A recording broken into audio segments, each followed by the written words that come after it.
if at any point in this video I have lipstick on my teeth, it's not my fault. This lipstick sucks. Okay. Hey guys, my name is Victoria, welcome back to my channel. I'm filming Show Me a Book That Part 3.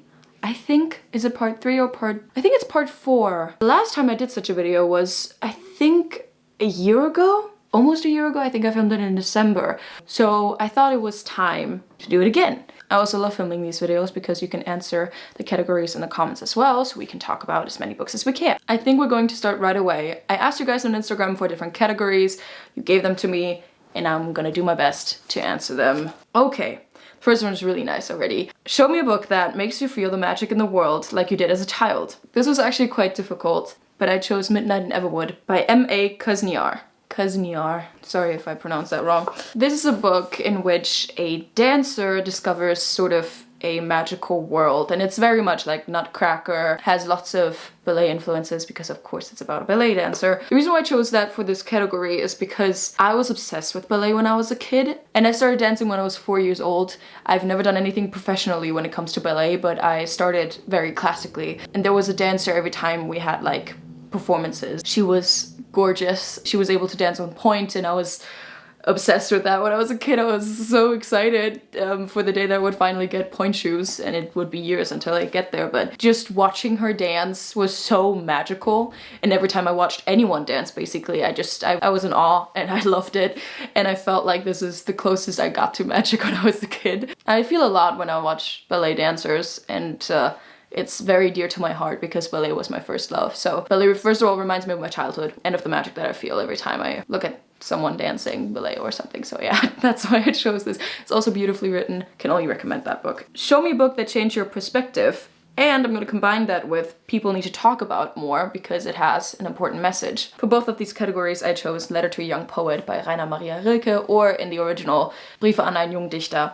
I read this book in August. That book was just so special. It's all about the author writing a letter to a young poet, and the first correspondence is actually only about the young poet's poems. So he asks Rilke for advice, and throughout the entirety of the book, it's all just letters. Rilke says a lot of things that I was able to internalize through therapy, and things that I find very important when it comes to especially young people. I have lots of friends who are very creative and maybe want to do something artistic later in life.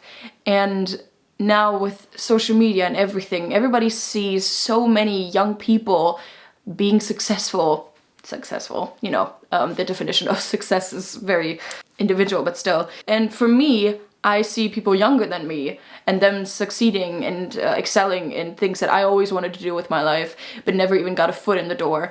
And it's all about thinking, oh, I'm already too old, and I'm 20 years old. Okay, I'm not too old. It's just that we feel like time is running away from us. We feel like we have to ask for advice. We always have to ask others if our art is good enough. Rilke basically says, no, you really don't.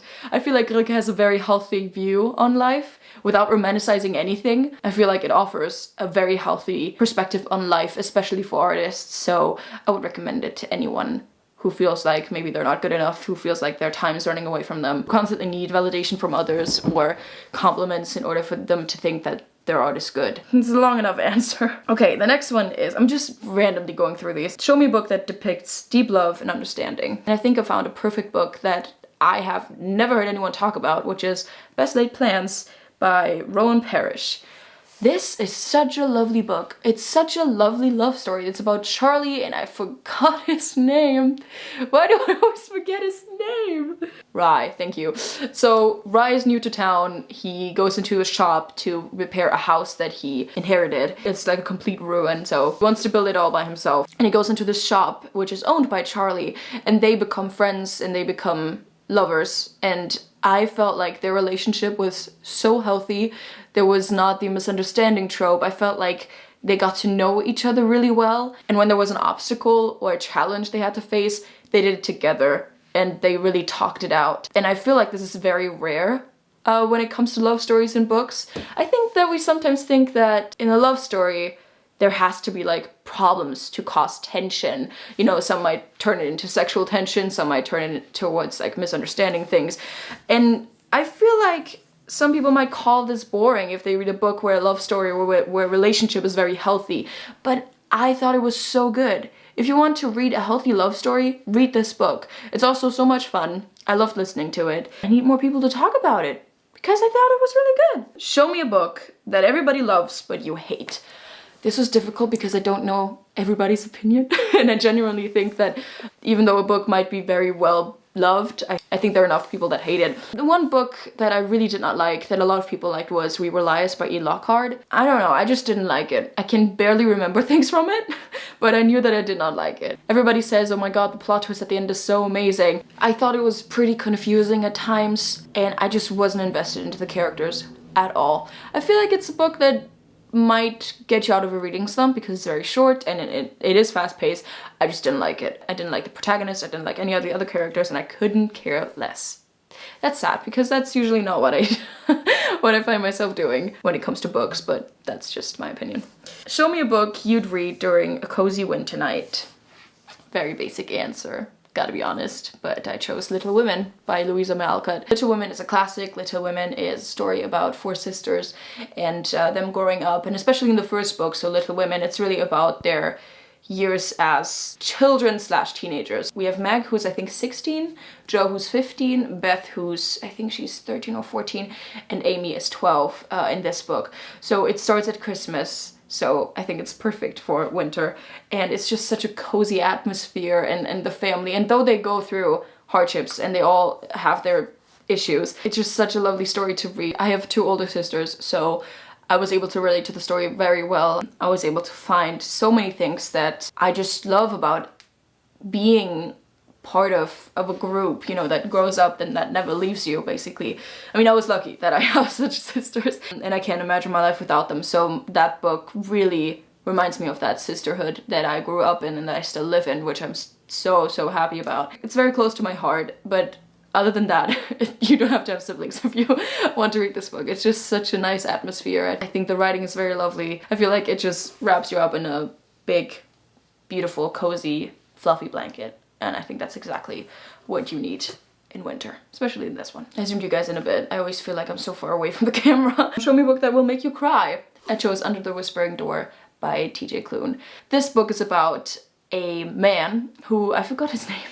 I always forget names. I used to be so good at remembering things. So it's about a guy who's horrible. He's disgusting. Like, he really is a disgusting human being. And when he shockingly dies, he goes to a place that is sort of the in-between. It's a lovely house, and there's the other guy, whose name I also forgot. Why do I always forget things?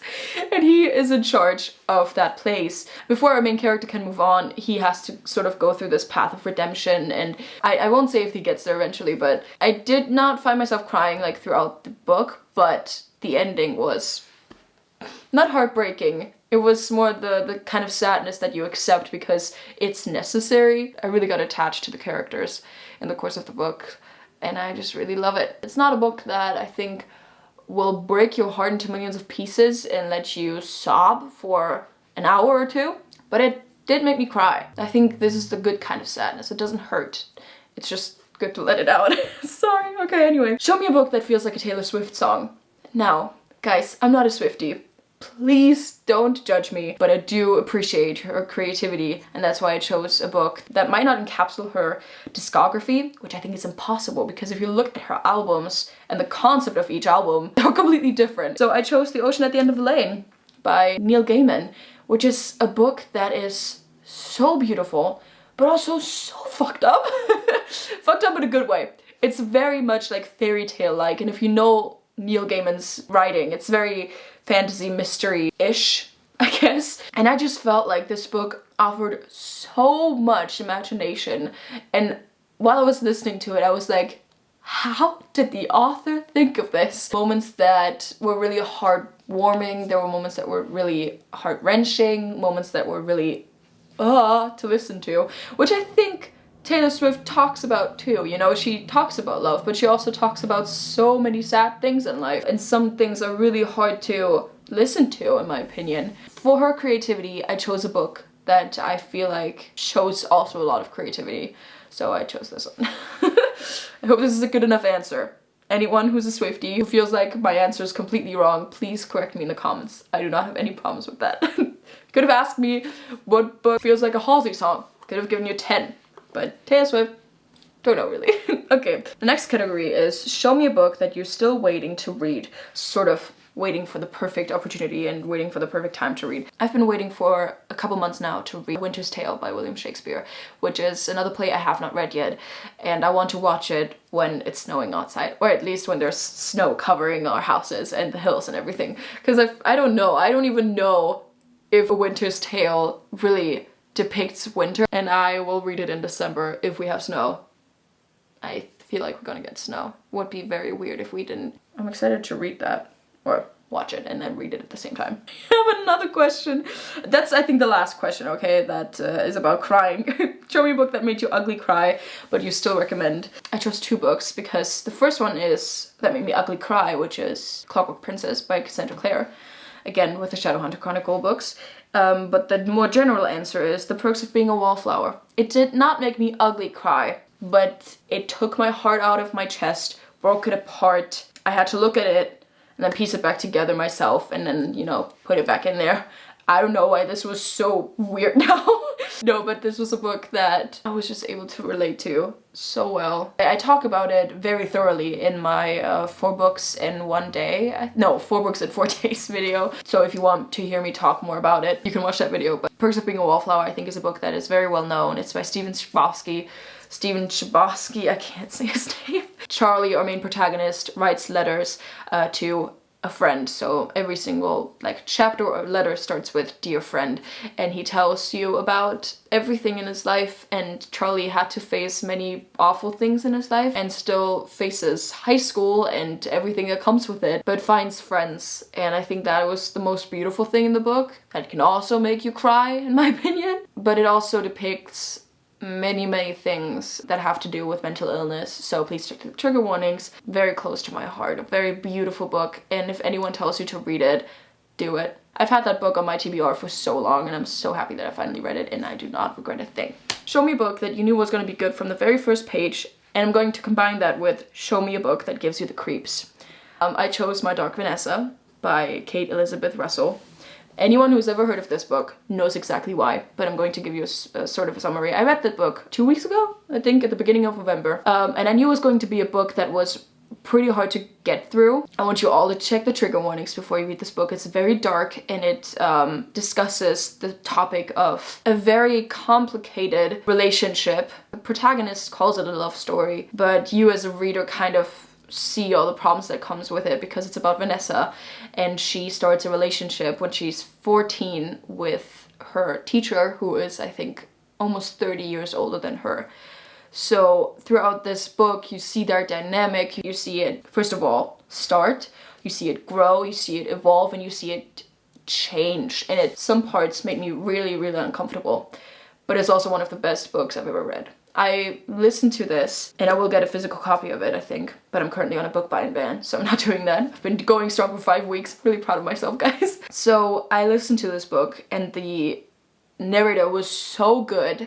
I could not stop listening. This book was really long, I think it's 16 hours. It was so good, and it obviously, it is an uncomfortable topic. The entire book is told from Vanessa's perspective. You get this perspective of a 15-year-old, but then also of a 20-year-old, and then also of, I think, a 30-year-old.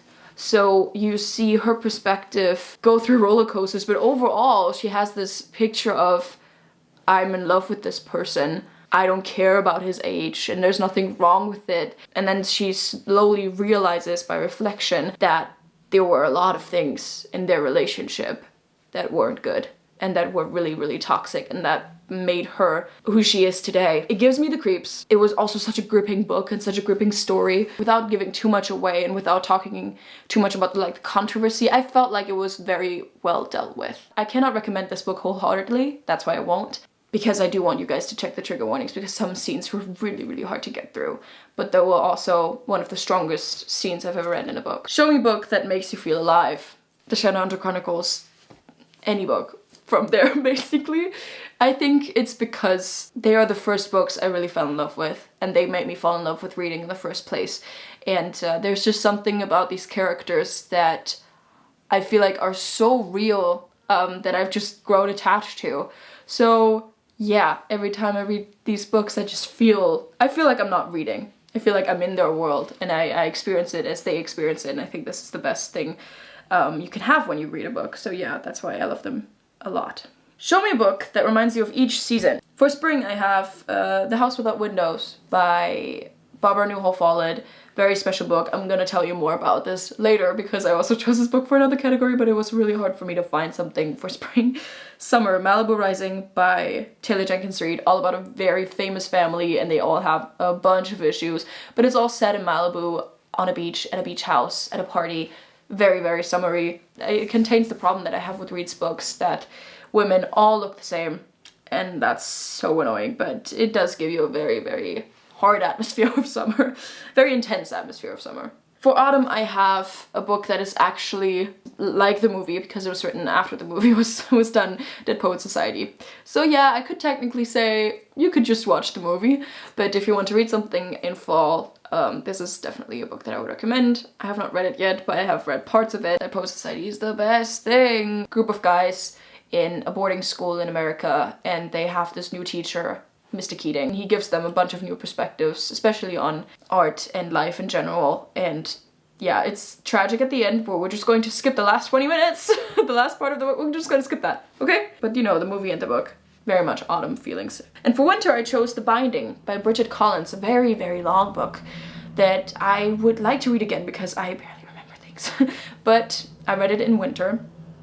I read it also while I was taking a walk through basically a winter wonderland because it was snowing, it was so cold, but the sun was shining, it was the most beautiful winter day. The Binding is about a guy who takes on a position in sort of a bookshop, though in that world, books are banned. Books are actually, in a way, illegal. His job is to bind people's memories in books.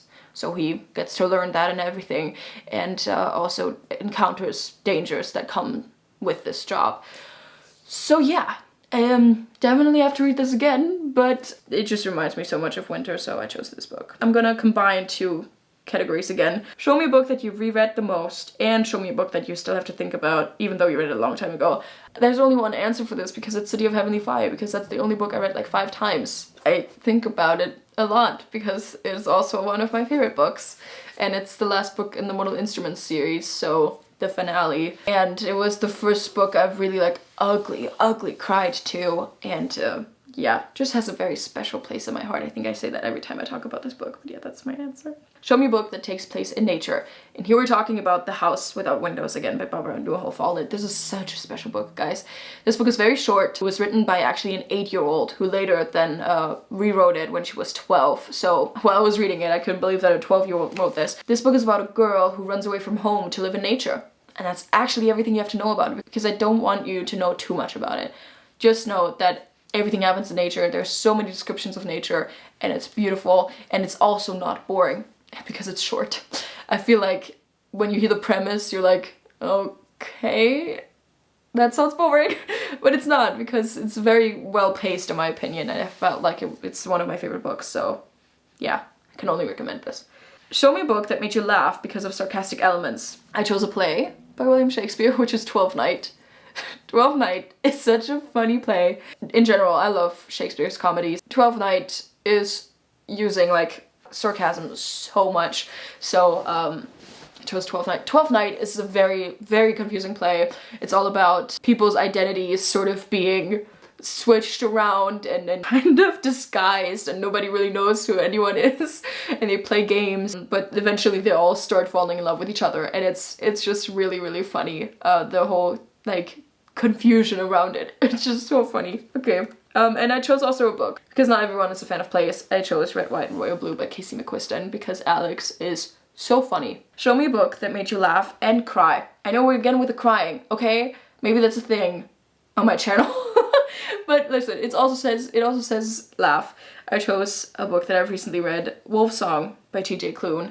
A book that was republished, I think 2 months ago, and I bought a very special copy. And I read it in the course of like 3 days, and it's a big book. It's very big. But as the title sort of indicates, this book is a love story, and it has werewolves in it. If you're a fan of Teen Wolf, you should read this book. I loved it. I loved it so much. There was a tiny little thing that might bug you in the beginning. That did bug me in the beginning, but listen, I will tell you about all of this in my November wrap-up coming early December. So before taking too much away, there's a love story between Ox and another character. I don't want to say his name yet because I don't want to spoil anyone, but there were moments that made you slightly uncomfortable. I was like, but they were also really funny, so I had to laugh a lot. I was actually laughing out loud at times when I read this book, but it also made me cry because it has almost 600 pages and there's so much potential to make you cry, especially when it comes to stories about family and about love and relationships and everything. And it had all the heart-wrenching moments that you could imagine, but it also had toe-curling moments that I will not elaborate. If you do not like explicit content, do not read this book. There's not too much, but there's enough. There's enough, I think, to say that if people don't like explicit content, you should not read this book or just skip the chapter. Anyway, I'll not elaborate on that. No, but Wolf Song, emotional roller coaster, basically. It also brought me out of my reading slump, so that's great. Also, it distracted me from my depression. Great book. Show me a book that you want to violently destroy. And please don't kill me for this, okay? If you know me, if you know my channel, especially if you watch my videos about poetry, you know where this is going. Homebody by Rupi Kaur and like The Witch Doesn't Burn in This One by Amanda Lovelace, two poetry collections that I dislike. I would never violently destroy anything. I will give these books away even though I actually don't want anyone else to read them. I'm so mean. I usually am not this mean, but I hate these books. The reason why I hate Homebody so much is because it's the most recent collection of Rupi Kaur. And I felt like they were her worst poems yet. I'm not a fan of her poetry, I'm not a fan of the writing. There were so many bad things in this book and I thought most of this book is a waste of pages. Sorry.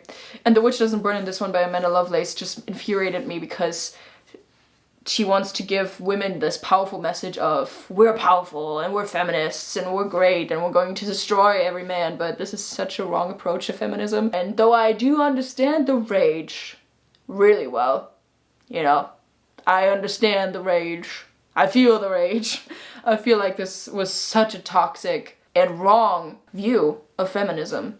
So yeah, I do not hate those books. Sorry. Show me a book that makes you feel at home. I chose a German book for this, which is called, it's a German thriller, and I don't think there's any translation out there, so sorry for anyone who does not speak German, sorry. Ins Herz by Markus Richter. I actually met him, this is cool. He's a local author from the place where I live, so perfect for this category. And it's a thriller set in when was Castle Neuschwanstein built? So they started building Castle Neuschwanstein in 1869. They were part of my childhood, and this is, as I said, a thriller, so it's so exciting. I need to read this book again. And it's set on the construction site of Neuschwanstein, so it's right there at the scene, and it's so great. Also, all the names of the places surrounding the castle and all the villages, I know them. I know some street names, and yeah, it was just great. Even though, of course, in the 19th century, they looked a bit different, I was still able to envision it very well because I live here. Show me a book that features an unhinged woman. I actually wanted a book with an unhinged woman that I support, that I really love, and I feel like she does a great job. You know, I support her rights and I support her wrongs, but sadly I couldn't find anyone that I've read so far. If you have a book for this, please tell me in the comments. I chose Misery by Stephen King. Misery is about an author who gets kidnapped by his biggest fan. So Paul gets kidnapped by Annie and she forces him to write another book in this Misery series that made Paul famous. Yeah, she's completely unhinged. She's dangerous and I'm so scared of her. Wow, such a woman. Anyway, yeah, I didn't think I have to elaborate on that. I actually really like this book. That was so far the only Stephen King I've read, but I liked it. I did. Okay, show me a book that is beautifully written. Very basic answer for this one, gotta be honest. I chose On Earth We're Briefly Gorgeous by Ocean Vuong. He's a poet, and when a poet writes a book, so good. You can expect to annotate every single line on every single page. On Earth Three Briefly Gorgeous is about a son who writes a letter to his mother, and his mother doesn't speak English, she only speaks Vietnamese. It's about the war in Vietnam, it's about growing up queer, it's about first love, and about, first of all, the love a son has for his mother. And I definitely have to read this again because I read this in one day last year in March. I feel like this is a book that you need to take your time with because it's so special and it's like, it's beautiful. Ocean Vuong is just a genius. I don't know how he does it. Show me a book that you can't wait to buy. Another book by a poet that I've heard about in Jack Edwards' video. Nightcrawling by Layla Motley.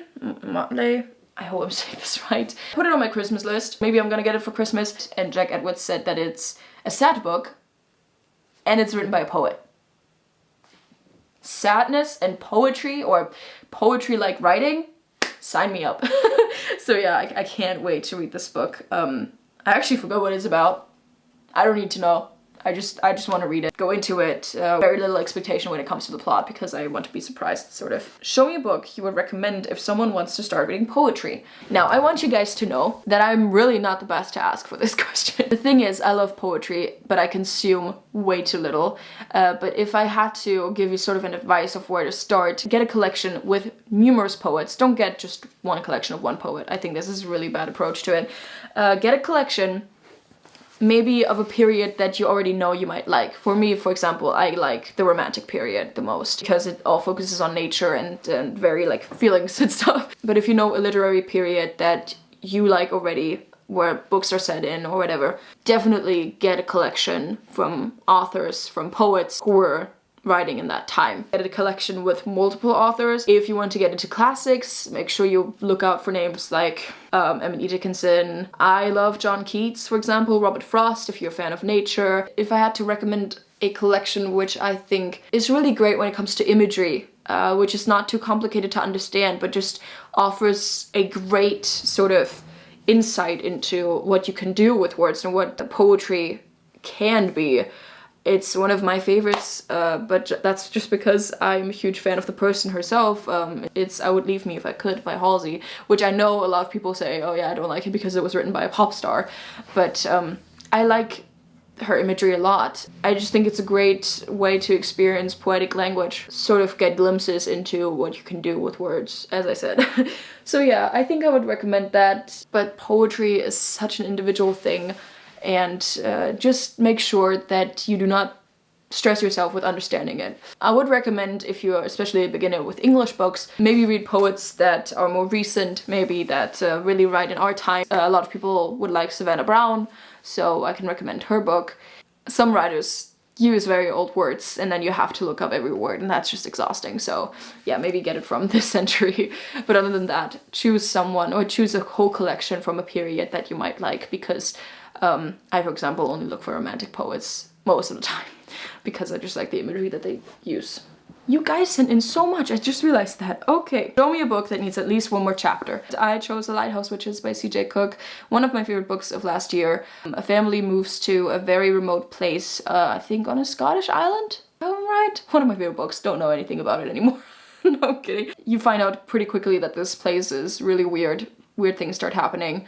I mean, it's called The Lighthouse, which is for a reason. And I loved this book so much and I did not want it to end. I felt like the ending was a bit rushed. I liked the ending, I was satisfied with it, but I just wanted more. So yeah. Show me a book that's like confetti, a birthday, or a party, which is such a lovely image in my opinion. I have two books for you on this note. One graphic novel, which is Heartstopper by Alice Oseman. I know everybody's talking about it, but there's a reason why everybody talks about it. And I just want you guys to know, as much as parties can be fun and great and confetti is lovely, you know, sometimes you cry on your birthday. Just want you to know, I cry on my birthday every single year. I don't know why. Just don't ask. No, I did not cry this year, I think. I didn't. Yay. No, but listen, just want you to know that when you get to volume 3 or volume 4 especially, it gets sad.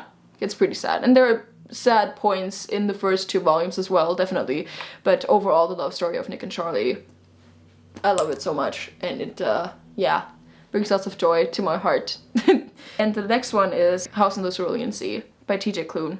A guy is appointed a position and he has to travel to this also remote place. There's an orphanage and a bunch of very unique kids live there, and he starts to be part of the family, and I loved this book so much. I need to read it again because I was just smiling the entire time.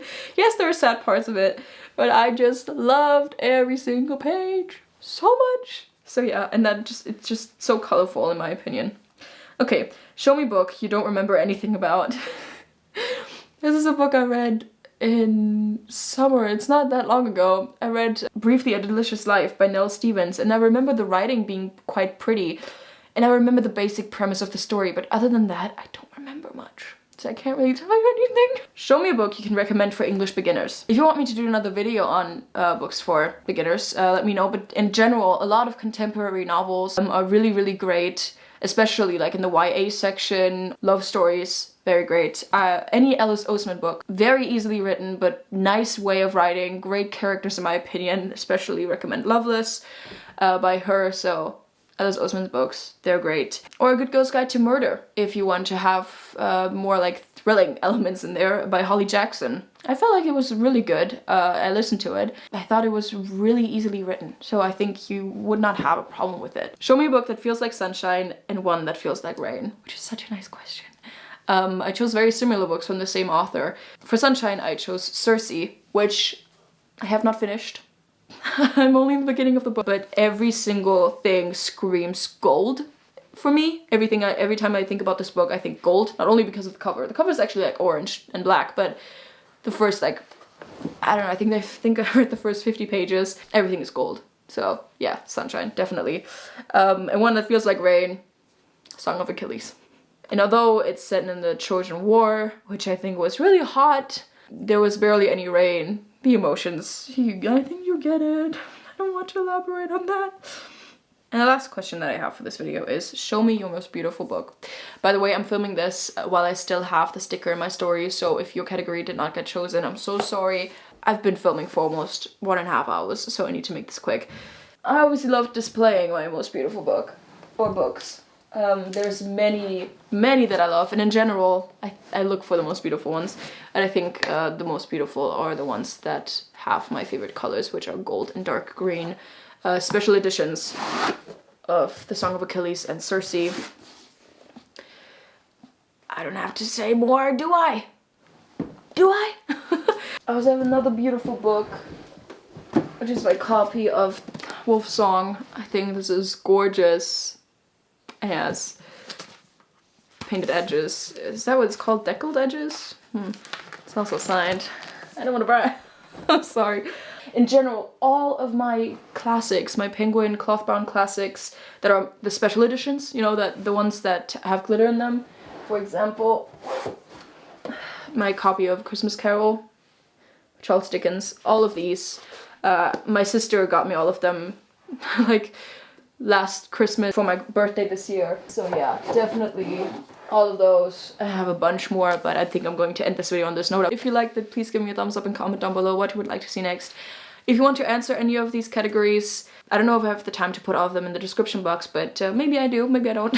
I would love to hear your answers to some of these categories. Subscribe to this channel if you haven't yet. Click the bell next to the subscription button to never miss an upload. As always, to get updates, please check out my social media, especially my Instagram. I update you guys on everything on there because I currently have a very hard time juggling like YouTube and university and also being okay in here. So you always get updates on when I can upload, when I cannot upload, for example, on my Instagram. If you want to check out my poetry, it's also all linked down below, including links to educate yourself on the war and also donate to people who really need it right now. Thank you so much for watching, guys. I hope you have a wonderful day, and I'll hopefully see you in my next video. Bye! And I feel like it just wraps you up. Okay, guys, I zoomed you guys. They constantly need, I'm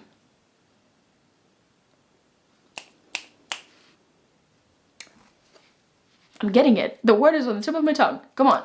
Why did I do that? Es liegt mir auf der Zunge. I chose for both of these categories,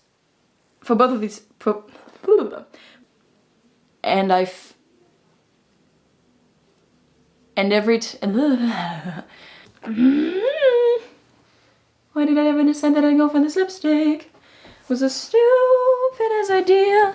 I feel like you grow attached, and I felt, and I really did grow attached.